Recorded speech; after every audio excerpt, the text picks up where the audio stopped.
want you to look at something right now. Think of some major goal you want, or maybe it's one you're already working on, and you have experienced a lot of setbacks, a lot of defeats.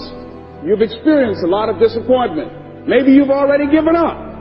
And maybe you just need a little fire, a little encouragement to get back in the game again. Here's what I want you to look at. There are winners, there are losers, and there are people who have not discovered how to win.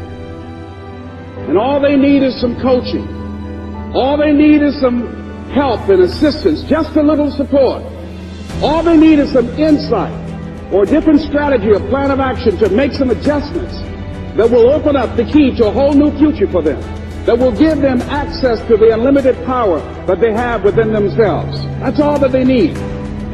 So what I want you to do is think about something you want for you, that's real for you, that's important for you, that will give your life some special meaning and power.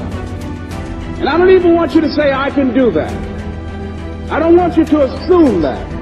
See, 5 years ago, when I started out in this area, I would not have been able to make the mental leap that I would be up to where I am right now. I don't want you to begin to just psych yourself out. No. I want you to be able to say something to yourself that will enable you to maintain a level of integrity with yourself. That when you say this, even when you face tremendous setbacks, it will be a benchmark to keep you in the game, to keep you moving forward and experimenting and readjusting your strategy and your plan of action, continuously looking for ways to win. So what is that something? When you got an idea, you want to move on. You might not have the money. You might not have the education. You might not have the support or the resources you need. What is that something that can keep us going, that will enable us to act on our dream? What's one of those keys that will begin to help us to discover the secrets to our dream? Here's what I want you to repeat after me, please, with power and conviction. Say, it's possible. That's all I want you to do when you look at your dream. Just say to yourself every day, it's possible. Just say that every day to yourself, it's possible. Because what does that do? See, it begins to change your belief system. See, the way in which we operate, ladies and gentlemen, it's a manifestation of what we believe, what's possible for us. Whatever you've done up to this point, all that it really is a duplication, it's a reproduction of what you believe subconsciously that you deserve and what's possible for your life. Most people operate out of their personal history, out of their memory, things they've done, things they've experienced, things they've seen, things that they have observed.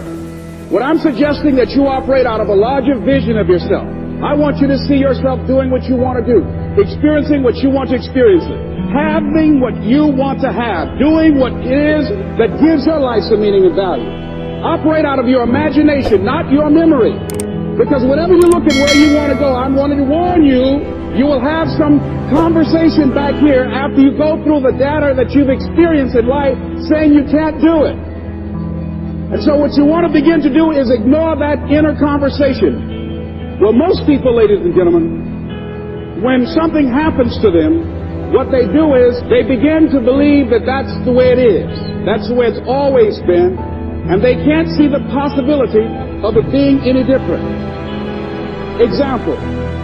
Before April 1954, the common belief, the universal belief, because it had been tried again and again and again and people had failed, the belief was that man was not physically capable of breaking the 4-minute barrier, that he could not run a mile in less than 4 minutes. That was the belief on the planet. It had never been done.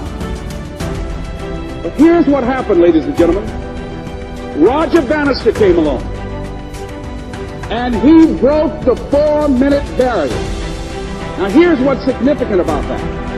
Since that time, up to this day, over 20,000 people have done it, including high school kids. What changed? 20,000 people. What changed? Here's what happened when they got on the track. They knew it had been done. And because they knew it had been done, there was a new belief about this barrier. about this goal that was unreachable. And those 20,000 people got in a race believing, knowing in their heart that someone had done it, that it's possible, that they could do it.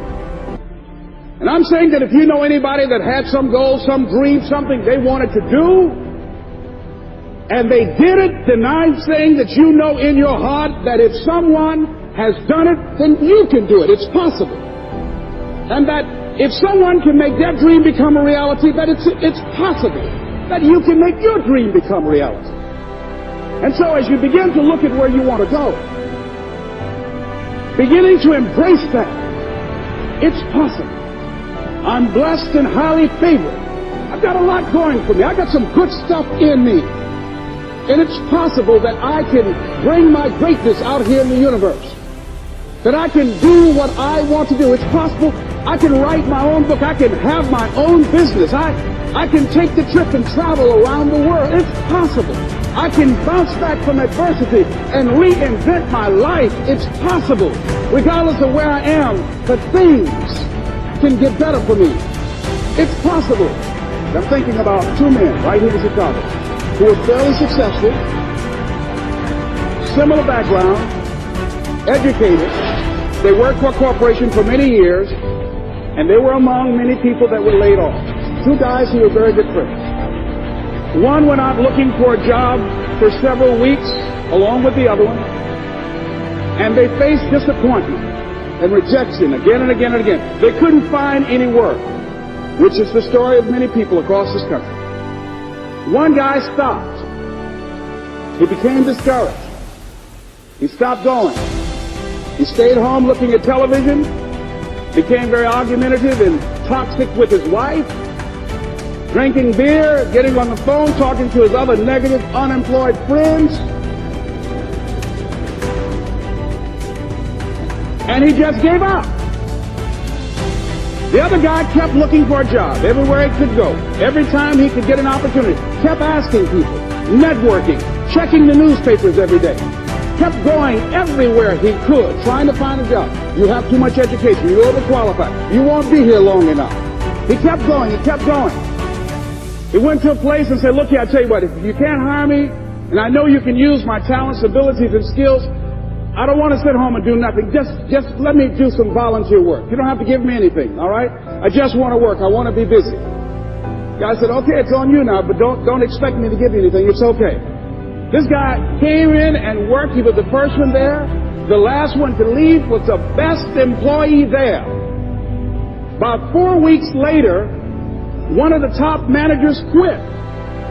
They were looking for a replacement. Guess who they selected? This other guy. This guy who was volunteering his time. He got the job. What was the difference between the two men? Eyesight and mindsight. Eyesight is judging on what you see. Judging according to appearances. But mindsight is how you interpret what you see. One guy said, it's not possible, it's over, I'm finished. I can't do it. I can't make it. He surrendered. I've faced rejection again and again. I'm not going anymore. There are no jobs out there.